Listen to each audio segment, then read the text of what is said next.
주 안에 사랑하는 의정부 비전교회 성도 여러분 반갑습니다.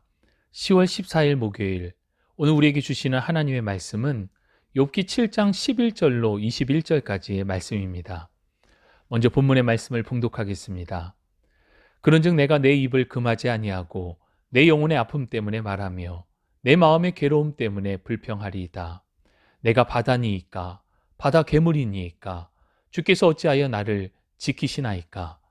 혹시 내가 말하기를 내 잠자리가 나를 위로하고 내 침상이 내 수심을 풀리라 할 때에 주께서 꿈으로 나를 놀라게 하시고 환상으로 나를 두렵게 하시나이다. 이러므로 내 마음이 뼈를 깎는 고통을 겪느니 차라리 숨이 막히는 것과 죽는 것을 택하리이다. 내가 생명을 싫어하고 영원히 살기를 원하지 아니하오니 나를 놓으소서. 내 날은 헛것이니이다. 사람이 무엇이기에 주께서 그를 크게 만드사 그에게 마음을 두시고 아침마다 권징하시며 순간마다 단련하시나이까. 주께서 내게서 눈을 돌이키지 아니하시며 내가 침을 삼킬 동안도 나를 놓지 아니하시기를 어느 때까지 하시리이까. 사람을 감찰하시는 이여, 내가 범죄하였던들 주께 무슨 해가 되오리이까. 어찌하여 나를 당신의 관역으로 삼으셔서 내게 무거운 짐이 되게 하셨나이까.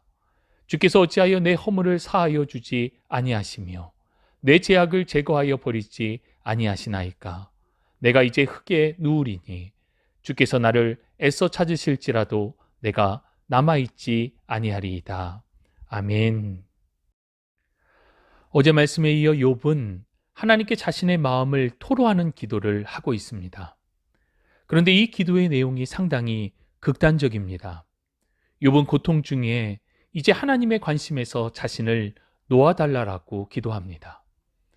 이렇게 기도하는 것은 그래야 자신이 이 고통스러운 상황이 끝나게 되는 죽음을 곧 마주할 수 있기 때문이라 고백하고 있습니다.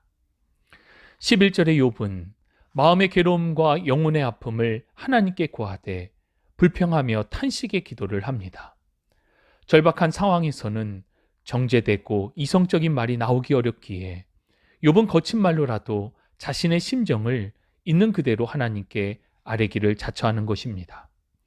물론 정제된 말로 하나님께 겸손과 감사로 고백을 하면 좋겠지만 극심한 고통 속에 욥은 침묵하지 않고 하나님을 향한 고백을 내놓습니다.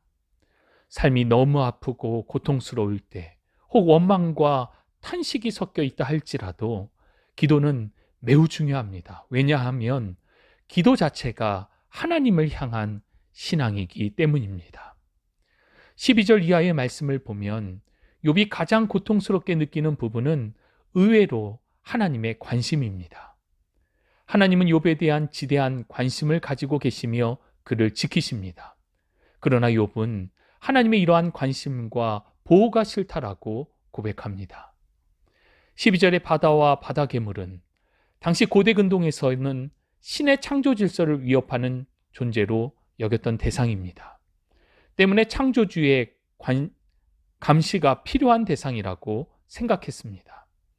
그런데 욥은 그러한 존재가 아님에도 불구하고 하나님께서 욥을 향해 계속하여 관심을 가지시고 지키는 것에 대한 일종의 불평입니다.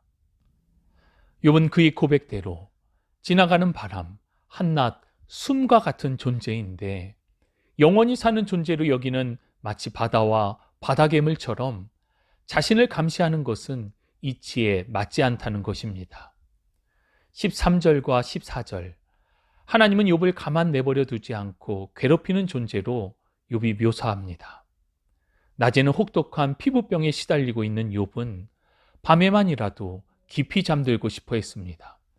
그래야만 잠시라도 고통을 잊을 수 있기 때문입니다. 그러나 하나님은 꿈과 환상을 욥에게 주셔서 그를 깨우시고 놀란 가슴을 쓸어내리게 하셨습니다. 욥이 밤마다 어떤 꿈과 어떤 환상을 보았는지는 알 수 없습니다. 아마도 그의 고통을 되새기는 것들과 악령에 쫓기는 것이 아닐까 생각을 합니다. 한 가지 확실한 것은 욥이 꾸는 꿈과 환상은 모두 악몽이라는 사실입니다. 깨어있는 동안 온갖 고통에 시달리고 또 밤이면 악몽들로 인해 잠을 이룰 수 없는 욥은 삶에 대한 어떠한 애착도 없고 그저 처한 상황에 대한 절망뿐입니다. 그는 매일 뼈를 깎는 고통을 겪느니 차라리 죽음을 택하겠다라고 15절에 이야기합니다. 그러나 하나님은 욥이 죽도록 허락하시지 않습니다. 욥의 고백대로 오히려 그를 지켜 보호하고 계신 것입니다. 16절의 욥은 자신의 삶이 가치가 없기에 하나님의 보호가 필요 없는 존재임을 이야기합니다. 사람들은 하나님의 관심을 받기 위해 온갖 노력을 하는데 욥은 그의 삶이 현재 얼마나 고통스러운지 하나님께 제발 자기를 내버려 두고 죽게 해달라고 호소합니다. 참으로 안타까운 절규의 기도가 아닐 수 없습니다. 17절에 사람이 무엇이기에로 시작하는 구절은 시편 8편 4절에 사람이 무엇이기에 주께서 그를 생각하시며 인자가 무엇이기에 주께서 그를 돌보시나이까 라는 시편 기자의 감격과 감사의 표현과 유사합니다. 그러나 뒤에 이어지는 내용은 전혀 상반되는 내용입니다. 인간은 하나님이 관심을 쏟으실 만한 존재가 되지 못한다는 것이 욥의 주장입니다.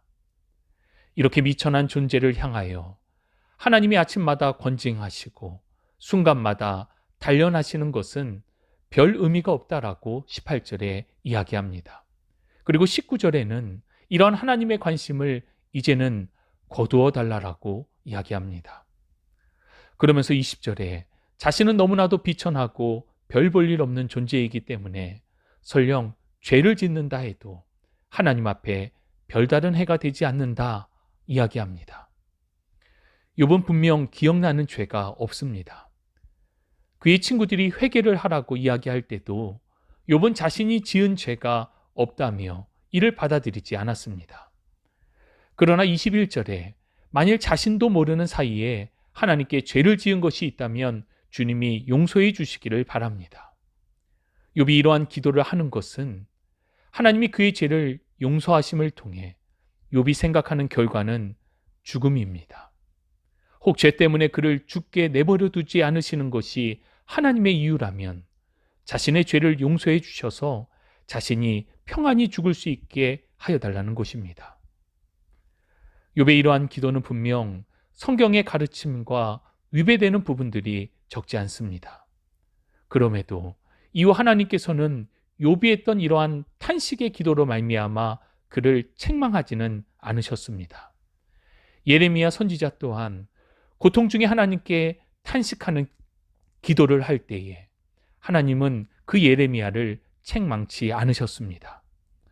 누군가 아픔을 토로할 때 그들의 소리를 잠잠히 들어주며 기다려 주어야 함에 지혜가 필요한 대목입니다.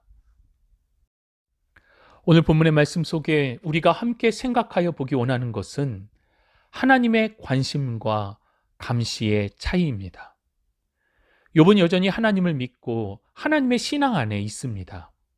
그러나 큰 고통 가운데 있던 욥은 하나님의 관심과 보호하심을 이제는 자신이 죽지 못하도록 감시하는 것으로 생각을 하였습니다.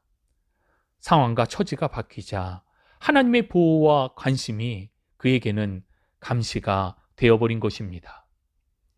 주 안에 사랑하는 여러분, 우리를 향하신 하나님의 사랑과 은혜를 우리는 이렇게 오해할 때가 있습니다.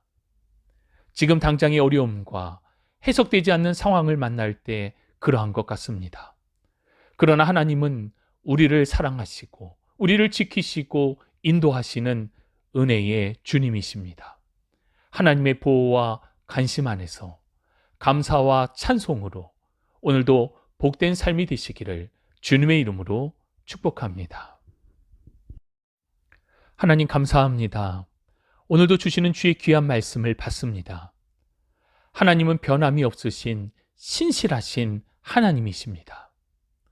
여전히 우리를 사랑하시는 사랑과 은혜의 주님이심을 고백합니다. 그럼에도 우리의 상황과 처지에 따라 하나님의 뜻과 섭리를 오해할 때가 있습니다. 주님, 우리의 눈을 열어 주의 참된 가치를 바라보는 지혜의 분별력과 은혜를 더하여 주옵소서. 날마다 우리와 함께 하시는 주님을 신뢰하며 찬양합니다. 오늘도 함께 하심을 신뢰하고 의지하며 우리 구주 예수 그리스도의 이름으로 기도합니다. 아멘.